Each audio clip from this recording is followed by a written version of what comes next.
I'm trapped in a hospital and something is out there. I need to tell this from the start for it to make any sense. My mother, a kind elderly woman named Suzanne, has battled breast cancer for most of her life. Somehow it keeps returning. She has beaten it 5 times, but no matter what she does, it always comes back. Doctors all across the country have been puzzled. My mom lives alone with just her and her 3 cats. My dad died many years back from leukemia. Since then, her house has mostly sat empty and dark. It's almost impossible for me to step into the house.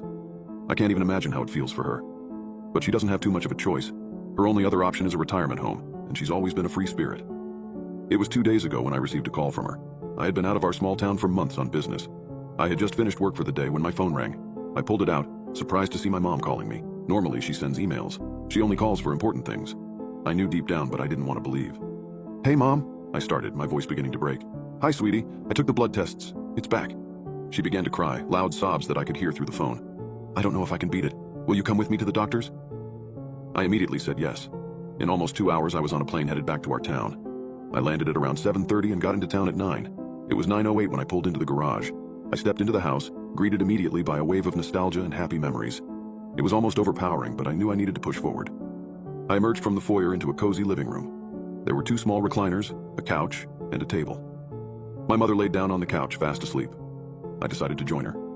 I grabbed a pillow and a spare blanket and laid down on the floor beside her. It took me a while to fall asleep. It was only when I heard her snores that I truly began to feel tired. The very next day, we went to the hospital. Normally, we go to the town's hospital. Today, I knew something was different. Deep down in my gut, something told me that I needed to go to the county hospital. So I trusted my gut and changed the course. My mom complained for a little, then went with it and slept in the backseat of the car. When we arrived at the hospital, a towering pillar of glass, I picked my mom up and carried her inside. A woman with rimmed glasses sat at the reception desk. She peered up at us as I explained the situation. She told us to take a seat and a doctor would be right with us. Sure enough, a doctor soon was. His badge read Dr. Purge. He smiled and then herded us to a small clinic room.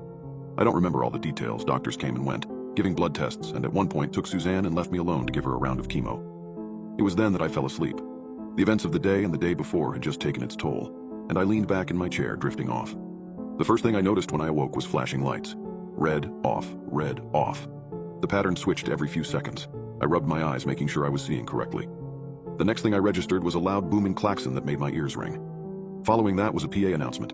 I heard what seemed to be a woman say, "Please remain in your rooms. This is not a drill. Please remain in your rooms." Fear gripped my heart, but it quickly was replaced by fear for my mom. What would happen to her? She was still somewhere else.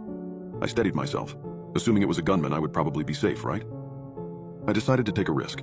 I stood up from my chair, tiptoed to the door, and cracked it just slightly. The hallway beyond was clean and pristine. I decided to go for it. The hallway was silent. The only thing I could hear was the klaxon every few minutes. My footsteps echoed off of the walls, stretching to infinity. I had no idea where I was going. I assumed that I needed to find a map, to then find stairs, and to then find my mom and leave. Again, I always trust a gut feeling. I turned a corner at the end of hall. Again, nothing, except for a few red drops halfway down. I approached cautiously. As it got closer, I knew what it was. It was blood. But then again, that wasn't out of place for a hospital, was it? I kept going. I made a right. This time there were more drops of blood. However, there was a map on the wall. I reached it, memorizing the path I needed to take. Left, right, left, left. Easy, right? Just then, I heard a noise. I looked around, trying to figure out where it came from, but it seemed to be coming from all directions. It sounded like footsteps. Suddenly, the footsteps got louder. I wheeled around to see Dr. Purge running dead at me. He screeched to a halt, grabbing my shoulders and shaking them frantically. "Get back to your room, it's not safe," he yelled. "I can handle a gunman," I declared. "No, you don't understand. This isn't a game and it's not a gunman. Whatever it is, it got your mom. You need to run." He started to cry. I backed up slowly. His tears began to fall. Red tears, straight from his eyes. Red, blooded. Teardrops. He began walking faster towards me. I turned around and sprinted. Behind me, I heard fast, frantic footsteps and crazed panting. I dashed a left, then barely hit a right. The plan had changed. If my mom truly had died, I needed to get out. Eventually, the footsteps died behind me. I was close to the elevator and Dr. Purge wasn't. After a few turns, they appeared. I pressed the call button. Nothing happened. I banged my fist against the wall. Of course it wouldn't work, just perfect. I would have to take the stairs. Luckily, they were right there. I immediately began to rush down the cobblestone stairs, not stopping. Just as I passed floor 3, I heard a chorus of laughter. It seemed like multiple voices coming from above and below. Whatever it was approaching fast. I ducked out into floor 3, then silently shut the door and turned around. Behind me was a line of dead patients. Their corpses rotted in a huge open room with benches and vending machines. They were laid side by side, making what looked like a checkerboard. Broken bones and random limbs were put on top, arranged to make letters, and in 1 second I realized what was spelled. "We see you."